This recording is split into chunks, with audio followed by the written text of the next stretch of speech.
लोकसभेची उमेदवारी मिळाली तर अनेकांना आनंद होईल। आपल्याला अद्याप ऑफर आलेली नाही, मात्र येण्याची शक्यता आहे। छत्रपती शाहू महाराजांनी लोकसभेबाबत सूचक वक्तव्य केलेलं आहे। महाविकास आघाडीचा अद्याप फॉर्म्युला ठरलेला नाही। हा फॉर्म्युला ठरवण्यामध्ये काही प्रॉब्लेम येणार नाही असा विश्वासही छत्रपती शाहू महाराजांनी व्यक्त केला आहे। चर्चा काय होता ते तुम्हाला जास्त माहिती हो माझ्यापेक्षा।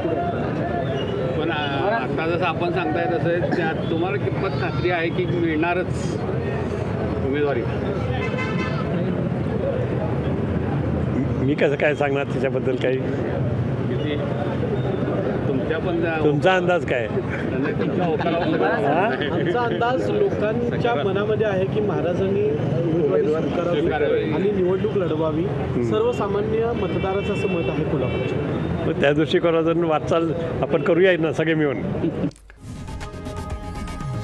लोकशाही मराठी ऐका, पहा, जागरूक रहा।